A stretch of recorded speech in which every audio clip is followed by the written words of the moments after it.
တနေ့မှာတော့ကျောင်းကလေးတွေဟာလပေါ်မှာယုံနေရှိရဲဆိုတဲ့သတင်းတစ်ခုအကြောင်းဆွေးနွေးနေကြပါတယ်။နိုဘီတာကလပေါ်မှာယုံနေတကယ်ရှိတယ်လို့ယုံကြည်ပေမဲ့ဂျန်နဲ့ဆူနီတို့ကတော့အယူဆိုပြီးလောင်ပြောင်ကြပါတယ်။အိမ်ပြန်ရောက်တော့နိုဘီတာကစိတ်ကောက်ပြီးဒိုရမွန်ကိုပူဇော်တာကြောင့်ဒိုရမွန်ကတစိမ့်ဝမ်းလေးတစ်ခုကိုထုတ်ပေးလိုက်ပါတယ်။အဲ့ဒီတစိမ့်ကိုရင်ဘတ်မှတက်ထားတဲ့သူတွေဟာကိုယုံကြည်တဲ့ theory အတိုင်းဖြစ်ပျက်နေတဲ့ကမ္ဘာတစ်ခုကိုမြင်တွေ့ခံစားရမှာဖြစ်ပါတယ်။ဒါနဲ့ပဲဒိုရမွန်နဲ့နိုဘီတာတို့ကလဘောကိုသွားပြီးယုံကလေးတွေဖန်တီးကသူတို့နေထိုင်မဲ့အတိုင်းအဝန်တစ်ခုကိုတိစောက်ပေးခဲ့ပါတယ်။အဲ့ဒီယုံတွေဟာတာမန်ယုံတွေမဟုတ်ဘဲ Esper လို့ခေါ်တဲ့အထူးစွမ်းအားရှိတဲ့တပ်တော်ဝါလေးတွေဖြစ်လာပါတယ်။နောက်တစ်နေ့မှာတော့နိုဘီတာတို့အတန်းကိုလူကာဆိုတဲ့ကျောင်းသားလေးအစ်စ်တယောက်ပြောင်းလာပါတယ်။လူကာဟာရုပ်ရည်ချုံမောတယ်လို့အားကစားလဲအရန်တော်တဲ့သူတယောက်ဖြစ်ပါတယ်။နိုဘီတာတို့လပေါ်မှာလှုပ်ထားတဲ့အရာတွေကိုသိတယ်လို့ရှိနေပါတယ်။နိုဘီတာကလူကာအပါအဝင်ရှီဇူကာဂျိုင်းယန်ဆူနီတို့ကိုပါခေါ်ပြီးလဘော်ကသူတိဆောက်ထားတဲ့ယုံနိုင်ငံတော်စီကိုလည်းပတ်ဖို့ဖိတ်ခေါ်ခဲ့ပါတယ်။လဘော်ကိုရောက်တဲ့အခါနိုဘီတာတို့တိဆောက်ထားတဲ့ယုံနိုင်ငံတော်ဟာမထင်မှတ်ထားလောက်အောင်တိုးတက်ပြောင်းလဲနေပါတယ်။နိုဘီတာတို့ဟာယုံလေးတွေမကပဲထူးဆန်းတဲ့စွမ်းအင်အက်စတာကိုသုံးနိုင်တဲ့Esper လို့ခေါ်တဲ့အာကာသလူမျိုးစုလေးတွေနဲ့လည်းတွေ့ဆုံရပါတော့တယ်။လူကာဟာလည်း Esper လူမျိုးစုတစ်ယောက်ဖြစ်ပါတယ်။တကယ်တော့လူကာနဲ့သူ့ရဲ့အမလူနာတို့အပါအဝင် Esper အုပ်စုဟာ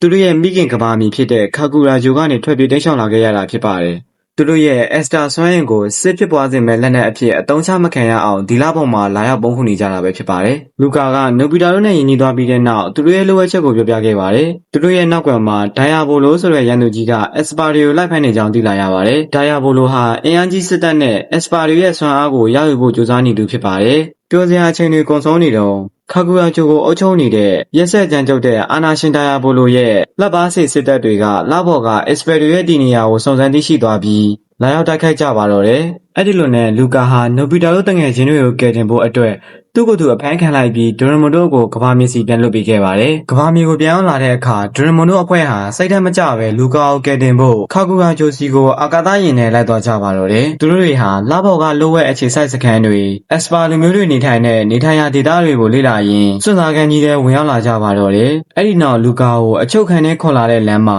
ဖမ်းလာတဲ့သူကရုတ်တရက်အဆောင်တွေကိုတိုက်ခိုက်ပါတယ်။ဒါပေမဲ့အင်အားချင်းမမျှတာကြောင့်သူပါအချုပ်ခံနဲ့ရောက်သွားပါတယ်။တကယ်တော့လူကာကိုဖမ်းလာတဲ့သူဟာလူကာမိဘတွေရဲ့အမှုထမ်းတစ်ယောက်ဖြစ်ပါတယ်။နိုဘီတာတို့အဖွဲ့ဟာခါကူရာဂျိုကိုရောက်လာပြီးလူကာတို့ကိုကယ်တင်နိုင်ခဲ့ပါတယ်။အဲ့ဒီနောက်ထူးဆန်းတဲ့အမှန်တရားတစ်ခုကိုသိလိုက်ရပါတယ်။အာနာရှင်ဒိုင်ယာဘိုလိုဆိုသူဟာတကယ်တော့တက်ရှိလူသားမဟုတ်ပဲလွန်ခဲ့တဲ့နှစ်ပေါင်းများစွာကတည်းကဂျိုကိုဖျက်ဆီးဖို့ဖန်တီးထားတဲ့ဆေးရုပ်ကြီးဖြစ်နေတာပါ။ဒိုင်ယာဘိုလိုဆိုသူဟာ Esper တွေရဲ့စွမ်းအင်ကိုသုံးပြီးဂျိုကြီးကိုအပီးအပိုင်ဖြတ်စီဖို့ကြံစီနေတာဖြစ်ပါတယ်။အဲ့ဒီနောက်ဒိုရမွန်တို့အဖွဲ့ဟာအင်အားချင်းမမျှတာကြောင့်ဒိုင်ယာဘိုလိုရဲ့ဖန်ဆီးခြင်းကိုခံလိုက်ရပါတော့တယ်။အဲ့ဒီနောက်ရှီဇူကာဟာလဘော်ကယုံကလေးတွေကိုခေါ်လာပြီးဒိုရမွန်တို့အဖွဲ့ကိုလာရောက်ကယ်ဆယ်ပါတယ်။ဒိုရမွန်နိုဘီတာနဲ့တငယ်ချင်းတွေဟာယုံစစ်တပ်လူကာတို့မောင်နှမတွေနဲ့ပူးပေါင်းပြီးဒိုင်ယာဘိုလိုကိုတိုက်ခိုက်ကြပါတယ်။နောက်ဆုံးတိုက်ပွဲမှာနိုဘီတာဟာအမြဲလိုကြောက်တတ်သူဖြစ်ပေမဲ့တငယ်ချင်းတွေကိုကာကွယ်ဖို့အတွက်တတိရှိရှိရပ်တည်ခဲ့ပါတယ်။နိုဘီတာကသူ့ရဲ့ထူးချွန်လာတဲ့တနက်ပစ်စွမ်းရည်ကိုသုံးပြီးကြည်အဖြစ်လူကာရဲ့လက်ကလေးကိုသုံးကာဒိုင်ယာဘိုလိုရဲ့အဓိကအစိတ်အပိုင်းကိုတိတိကျကျပြစ်ခတ်ဖျက်ဆီးလိုက်ပါတော့တယ်။ဒိုင်ယာဘိုလိုပျက်စီးသွားပြီးတဲ့နောက်မှာတော့သူ့ရဲ့အမောင်ထုထန်ချုပ်တဲ့စနစ်တွေအကုန်ရပ်တန့်သွားပါတယ်။ထာဝရအမောင်ကျနေတဲ့ခါကူရာဂျိုကြီးပေါ်ကို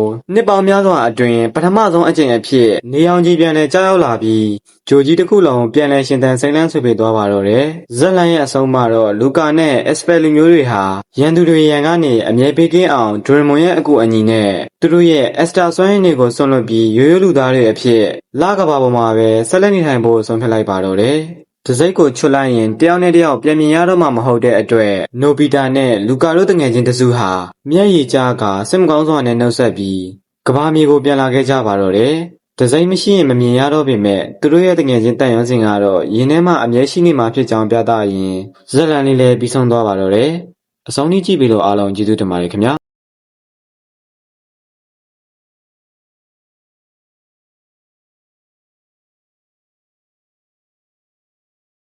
異世トラゴメンバーズマッチ月のルカです。月の裏側を見に行こう。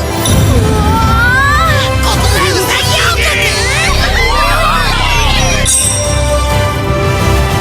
ギようこそ僕たちのコロニーへ。私たちはずっと月の裏側に暮らしてきたの。時は来た。奴らを捕らえろ。